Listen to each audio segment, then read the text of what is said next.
12 ज्योतिर्लिंग। ये 12 ज्योतिर्लिंग पूरी दुनिया में क्यों बनाए गए, क्या इनकी ज़रूरत पड़ी, या हम जैसे आप जैसे नॉर्मल लोगों ने इनको ऐसे ही एक मंदिर के रूप में बना दिया गया, या फिर इनके पीछे की कोई कहानी, हिस्ट्री या उपलब्धि है।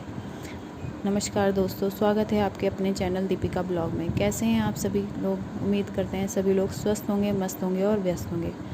सोमनाथ, आज हम जो 12 ज्योतिर्लिंग हैं भगवान शिव के, उनमें से एक ज्योतिर्लिंग है सोमनाथ। उसी के बारे में बात करेंगे जो गुजरात में स्थित है। तो जो सोमनाथ ज्योतिर्लिंग है उसे बनाने की क्या ज़रूरत पड़ी? क्या आप जैसे या मुझ जैसे कुछ नॉर्मल लोगों ने एक मंदिर बना दिया गया, या फिर वाकई में वो एक ज्योतिर्लिंग है, सिद्धपीठ है? तो इसके पीछे भी एक कहानी है।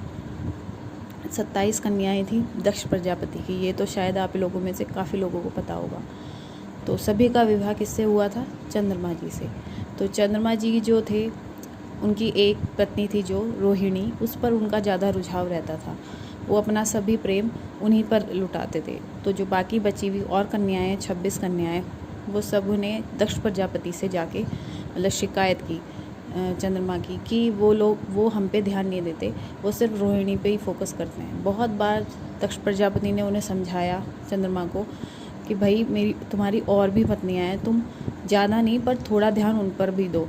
पर चंद्रमा तब तो बोल देते थे दक्ष प्रजापति के सामने कि हाँ हाँ मैं बिल्कुल ध्यान रखूँगा, बट जब वो चले जाते थे दक्ष प्रजापति तो वो फिर से रोहिणी पे ही रहता था उनका रुझाव, बाकी किसी भी पत्नी पर वो ध्यान नहीं देते थे। तो इस बात से क्रोधित होकर दक्ष प्रजापति ने उन्हें श्राप दे दिया कि तुम क्षीण हो जाओगे। क्षीण युक्त मतलब जो भी तुम में तेज है वो सब समाप्त हो जाएगा और तुम रोगों से युक्त हो जाओगे। तो अब क्या हुआ, जैसे ही उन्होंने श्राप दिया दक्ष प्रजापति ने चंद्रमा को, तो जो पूरी अर्थ थी पृथ्वी से चंद्रमा की जो शीतलता थी वो सब खत्म हो गई। चारों ओर त्रासदी थी। ये सब देख के चंद्रमा को भी बहुत दुख हो रहा था, बट वो तो श्राप था, वो कुछ भी नहीं हो सकता था। अब सभी देवताओं को चंद्रमा ने बुलाया और अपनी सारी व्यथा सुनाई। तो सभी देवता चंद्रमा को साथ लेके ब्रह्मा जी के पास पहुँचे और ब्रह्मा जी से अपनी मतलब सारी जो भी दक्ष प्रजापति के साथ उनकी बातचीत हुई थी और जो उन्होंने श्राप दिया वो क्यों दिया, सब बताया ब्रह्मा जी को। तो ब्रह्मा जी ने बस चंद्रमा जी को कहा कि तुम मृत्युंजय जाप करो प्रभास क्षेत्र में जाकर, क्योंकि जो जहाँ पर सोमनाथ जी का मंदिर स्थित है गुजरात में, काठियावाड़ा में, समुद्र के किनारे, पहले उसको प्रभास क्षेत्र बोलते थे। वहाँ जाके तुम मृत्युंजय का जाप करो भगवान शिव को, मतलब भगवान शिव को अपना आराध्य मान के।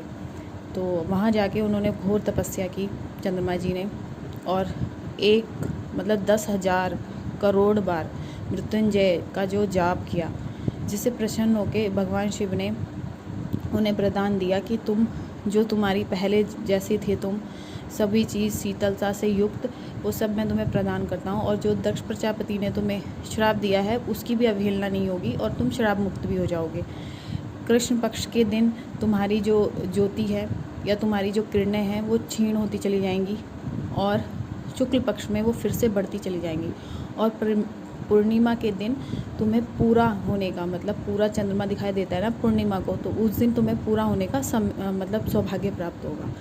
इस बात से पूरी दुनिया, सभी देवता, सभी लोग बहुत खुश हुए कि चंद्रमा श्राप मुक्त हो गए, और जो दक्ष प्रजापति ने उन्हें श्राप दिया था वो भी उनका बना हुआ है, उसकी भी अवहेलना नहीं करी भगवान शिव ने।